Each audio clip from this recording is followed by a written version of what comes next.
Good afternoon, I hope everyone's well today. Thank you for watching, as always, it is very much appreciated. Now if you like this video and you find value in it, consider liking and subscribing, it really helps the channel out. The Green Party of England and Wales are nothing more than virtue signalling grifters, and I want to explain to you why that is. First of all, they are falsely asserting that the Greens have become the largest party in membership in England, Wales and Scotland. In short, Great Britain as a whole. This is not possible, and the reason why it's not possible is because the Green Party is two separate political parties.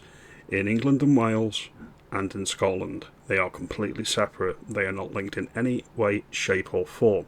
It is not like the Tories at Westminster and you've got the Scottish and the Welsh Tories, or Labour in Westminster and you've got the Scottish and Welsh Labour. It's not the same thing. They are completely separate. So by putting out this information, it is conflation, it is dishonest, and I wouldn't want to associate with the Scottish Greens. Now you think our Greens in England and Wales are batshit bonkers, and they are. They're nothing compared to the Scottish Greens, so I wouldn't even want that association, to be fair. But that's an aside. That's the first thing. The second thing is, one of the new deputy leaders, not the snack bar one from Leeds, not that one, the other one, I think her name is Rachel Maddow, has come into some hot water, and it's because she's flip-flopping on the refugees welcome stance, and that's what we're going to discuss here. First of all, as you can see, it says here, there'll be a day when we put out our grandchildren on our knees and tell them, first they came for the immigrants, so we hung out flags to all nations and said refugees are welcome here. Nice, liberal, woolly, in the abstract, not really anything you can object to if you're a leftist, until they come into contact with reality. Then we get on to this one here. This is her writing to her MP in her area, Mike Tapp, down in Dover, and it's about the plan to house at least 600 of the boat people, the dinghy divers, in her constituency, and she's not happy with it. Just an aside as well, she is the very, very textbook example of a NIMBY, and also the upper middle class. She's got a 1.5 or 1.6 million pound home with a built-in swimming pool in the back garden. She will never have to bear the consequences of her political decisions, either if she becomes an MP or as a local councillor. She's insulated. This is why they virtue signal, because they don't have to pay the consequences of their political decisions. So we'll get to the letter that she sent to Mike Tapp. We are writing to state our strong objection to your decision to use Crowborough Army Camp as a temporary location for 600 asylum seekers, sarcastic quote marks, because of the dire mismanagement of the situation is already causing major problems. And because we simply do not have the information to reassure us that the well-being and safety of both the asylum seekers and the local communities will be properly safeguarded. Very, very reform sounding, I would say. Very, very reform sounding. As you know, our council was not told that you had made this decision until after the news was leaked to the press. Along with the Sussex County Council, we received a strictly confidential briefing on the 10th of October, in which our officers learned that you were considering using the camp. We raised significant concerns about the suitability of the site, but we were told that any decision is about to use was a matter for you and you alone, being the Home Office and being the MP in the area, presumably. Following the briefing, we wrote to you and highlighted various concerns quite clearly that accommodating 600 men on the site with no right to work brings significant risks. We had concerns about the staffing resource at the camp, about the police provision, and about the additional strain on already stretched public services. Crucially, we clarified that it would be essential for the Home Office to communicate the plans properly, meaningfully, with local residents. We requested that you engage with all the relevant public sector partners, including the Town Council, relevant stakeholder groups, local MPs, voluntary sector and community staff and community itself. We were assured that this would happen. We are told that we'll be able to meet you on site so that local leaders could discuss concerns ahead of your decision. That's part one of the letter. Part two. Since your unilateral decision was unceremoniously leaked, would residents have contacted the council and individual councillors with letters and emails raising significant points of concern? We take no account for any racist or politically motivated communications that have also been received. Local MPs are outraged that you chose not to tell them in advance and are repeatedly sharing misinformation about our involvement. Local stakeholders are angered by the complete lack of communication or consultation. Please, we note that your position is that you can use the relevant provision in the General Permitted Development Order 2015 to circumvent the need to make formal planning application to the Council. Your commitment to public engagement is an acknowledgement that the consultation was necessary in practice despite not being required in law. It is therefore regrettable, putting it mildly, that you have reneged on the commitment. We observed your request for confidentiality only to see this breach and backfire by a leak to the media, which the Trust is investigating. Did this come from within the Home Office? Did the leak result in an increase in community tensions and spread misinformation? This has escalated to threats or to personal well-being of council leadership. These tensions only continue to rise as we get nearer the proposed opening of the site. Please do not underestimate the gravity of the situation. The Home Office's lack of presence locally is lamentable. Given that your team's total failure to keep the promises made, it is now obvious consequences of that failure. It is essential you reverse the decision.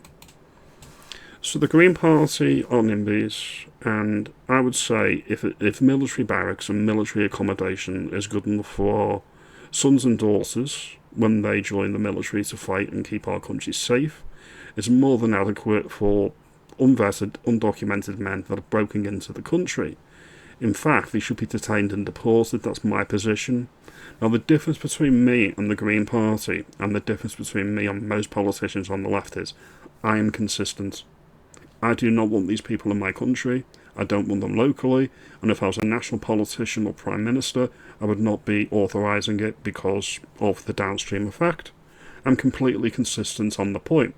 They are not welcome, not in my name. Safe and legal routes are available in certain circumstances, like the people from Ukraine, the people from British Hong Kong. We have commitments to these places and it serves a wider purpose, alright?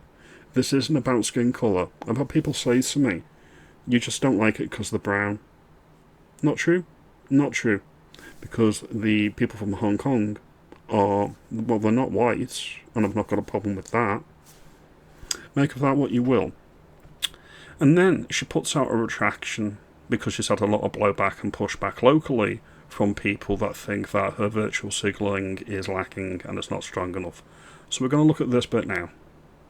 Mentally, I do not think we should be housing asylum seekers in camps.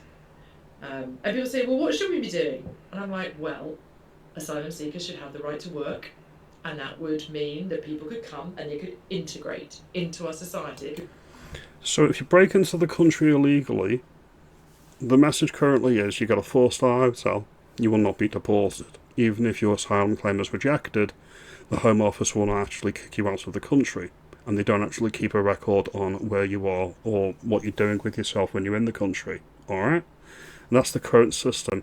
She wants to add to that you don't even have to wait for your asylum claim to be granted. You can actually just get a national insurance number and you can work from day one. This won't decrease the migrants coming, the illegal migrants coming. This will increase it. This is textbook.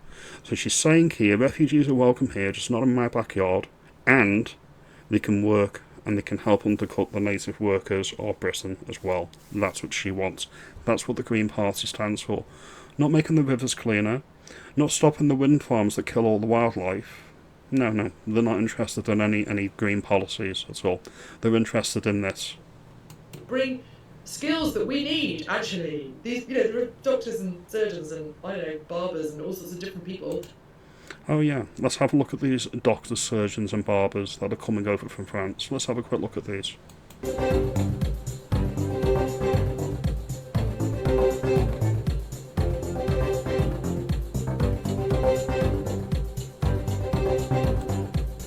Yeah, they look like they're genuine. They look like they're nice people. Yes, that is sarcasm.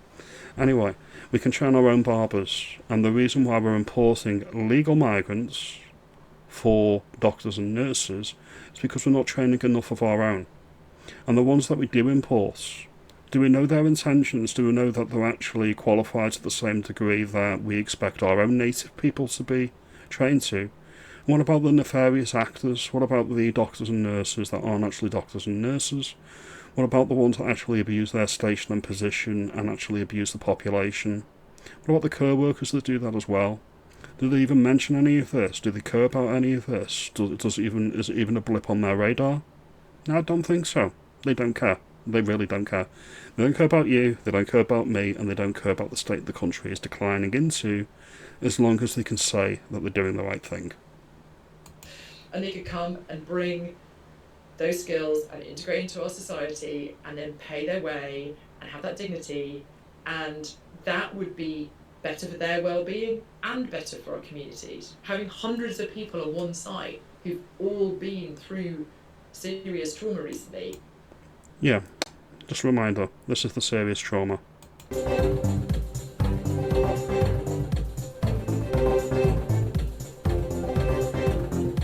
Yeah, that's the serious trauma. Serious trauma. It looks like a nightmare. It's clearly a high-risk situation in various different ways. It would be much better if they were more integrated. So that's not a NIMBY position, is it? That's a please let's welcome people properly position. Rachel is absolutely right, I think, when she talks about the fact this is a high-risk situation. If you had 600 men unable to work from any country, including people who are white British and were born here, I feel like there is some risk of potentially disorder, people getting bored. But the risk is substantially and significantly higher, as I've mentioned on countless videos on my channel, from certain demographics in certain communities, specifically people not from the European continent at large, maybe from sub-Saharan Africa or further afield like in the Middle East. The risk is not the same, it's not equivalent, and it's disproportionate in some cases. Look at the way prisons operate. This is not a good situation for anybody. Rachel was bang on. This is a nuanced discussion, especially when it comes to 600 men. And, the idea that these people don't get to work, they're put in pretty poor conditions. They're not in pretty poor conditions. We're being exceedingly polite. If we're actually serious about stemming the flow of illegal migrants to the United Kingdom, they'd be treated with the same contempt that the French treat them with. Okay, you get a tent and a bottle of water. My way, they wouldn't even be on the mainland. They'd be on an island, a Scottish island or a Welsh island, with nothing there but water, maybe some basic fruits and vegetables, because we're humane, we're kind like that, and a tent, and that's it. As simple as. If that's what was welcoming them to the United Kingdom, you'd find that the boats would stop on their own. It's all about deterrent factors. It's all about decreasing the pull factors. So to sum up on this particular thing, this is what she wants. She wants safe and legal routes. She wants the right to work, and she wants them to be welcome here, just not in her backyard.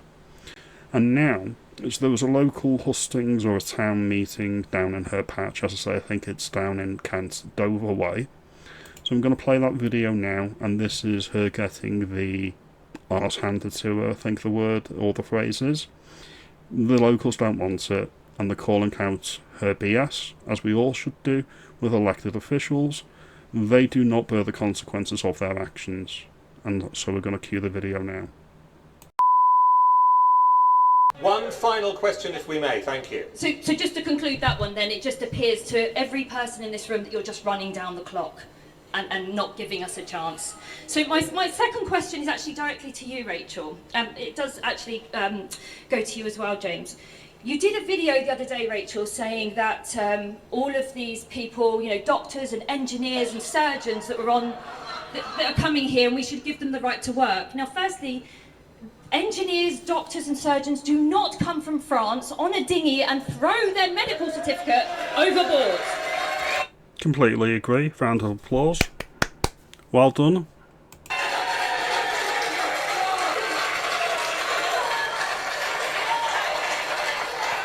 It's very clear to me that you really don't understand the small boat crisis. So therefore, I'm going to say, why don't you resign, both of you, and make way for someone who understands the crisis.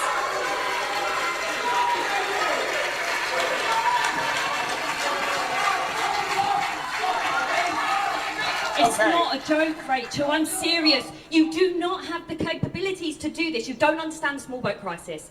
Step down, both of you, and let someone else take lead. Look at that smug, disdainful grin on her face.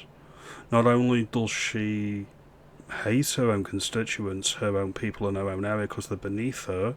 Remember, she's got a £1.6 million home. She's right, you're wrong. She knows she's right, she knows you're wrong. She's not interested in debate, she's not interested in any contrition or any nuance, really. She's interested in maintaining her position and making sure you don't get what you want. That's not democracy, that's tyranny. And actually get us what we need and represent this community, because you don't. So, I appreciate your questions.